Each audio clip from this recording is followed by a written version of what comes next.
Topping the fairway wood is one of the most frustrating pieces of the game. Now, the good news is, even if you're chunking and topping, that really stems from one problem. I'm going to go over that problem and then the leading cause that forces you to do this. It's going to simplify your swing and make you hit crisp, clean fairway wood shots. Let's go ahead and get started.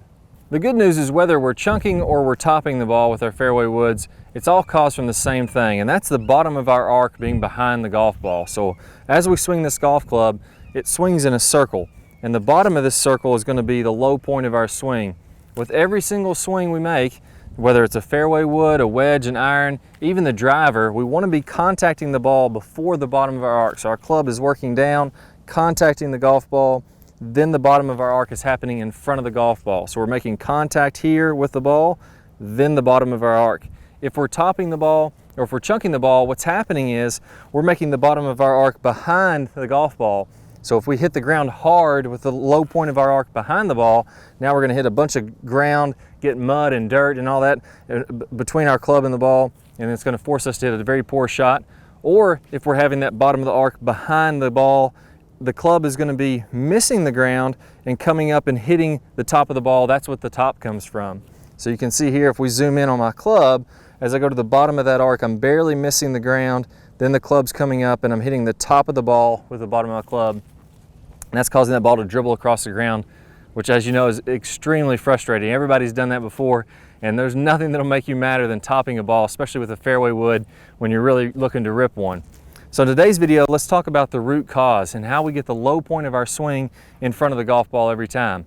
And it comes back to something that we teach in the Top Speed Golf system called the stable fluid spine, and getting our weight to shift to the left, but being very, very consistent as we do this. So if we do this properly, as I set up to the golf ball here to dress, you'll notice that my spine is tilted slightly away from the target at address.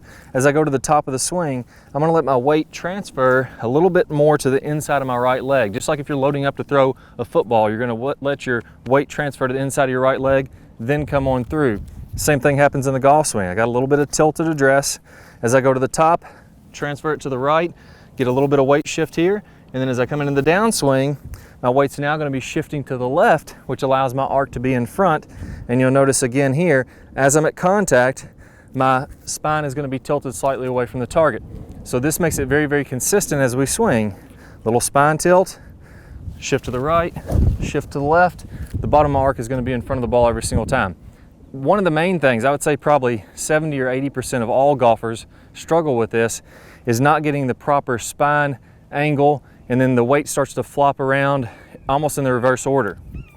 So what I mean by this is, as I see a lot of people set up that struggle with topping the ball, as they go to the top of the swing, their spine starts to tilt back toward the target this way, and the weight is a little too much on the left side. Then as they start down, now we're going to fall back to the right, and you can see the bottom of my arc is behind the ball, and I'm coming up topping that golf ball. So I have what's called a reverse pivot, meaning my weight goes to the left, spine angle left, and then I fall back to the right as I'm coming down. And there's nothing more frustrating, because you'll chunk and top over and over again and you feel like you won't be able to hit that clean contact on the ball. It actually has nothing to do with what you're doing with your hands, arms, or club, and more to do with what's going on with the body.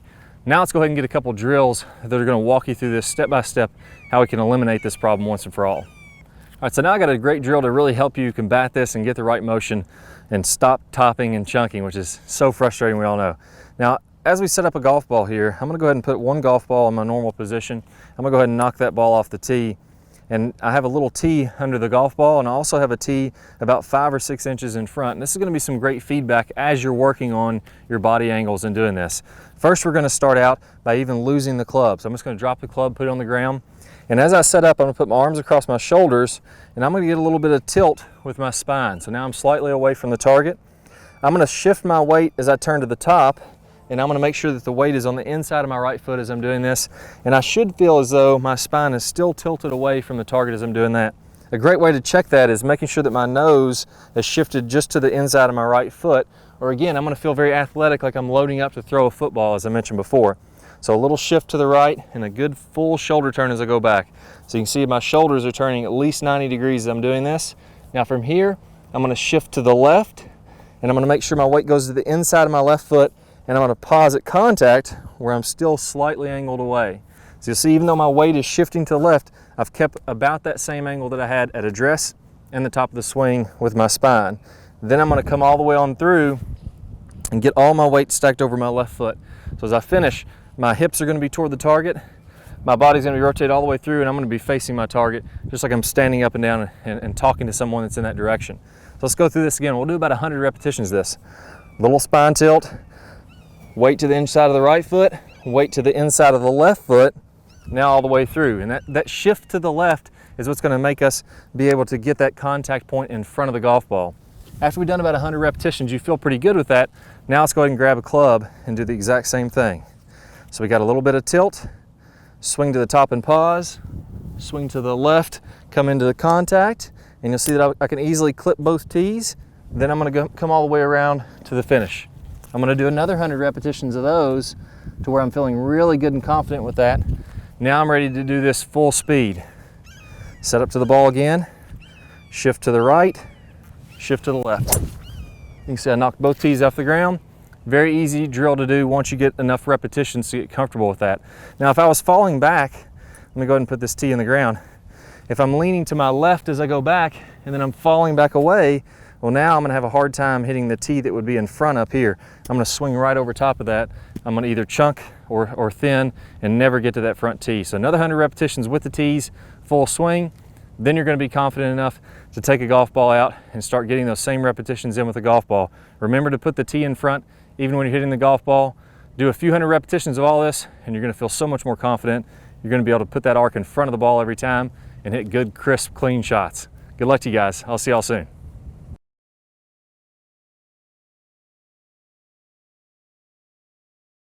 All right, so now that we're getting our divots a little bit farther in front of the ball, we're getting that nice clean contact, we need to add some speed. To be at your best level, the top golfers in the world, all your really good golfers are going to hit the ball pretty far. That allows you to get on the par 5s and 2 and to get closer on the par 5 so you're hitting shorter irons in.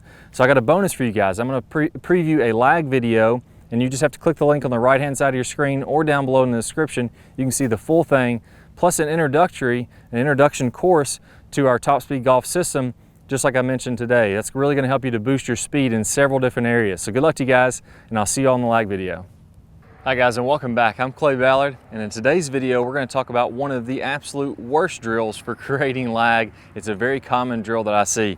And in this drill, what we're going to do is we're going to set the wrist very early to create an angle of lag, and then we're going to try to hold this throughout the swing. It's one of the worst things that you can do to build lag. I'm going to talk about the science behind why this is the case, and I'm also going to give you a great drill to help you improve your lag, all in this video. Let's go ahead and get started. If I do it this way versus holding that position, exact same thing happens when we're building the lag in the golf swing. So what we want to do is throughout the swing, I want to have a very low and wide takeaway. So I'm not going to set my wrist early at all. If you look at a lot of the top players, you look at Adam Scott, very wide takeaway, not very much wrist set at all. You look at Rory McIlroy, look at Tiger Woods. All these players are using a wide takeaway and not getting very much wrist set, so that later in the swing, as we start down, we can increase this wrist set, and we're really only going to max out this angle of lag for a split second in the downswing. Okay, so a 3-step drill here. Now, as we get started with this, I want to remind you that the fulcrum in this golf club for getting a massive amount of lag is right at the end of the golf club. This is where I want my hinge point to be. I want to use the full length of this club to build lag and then release lag.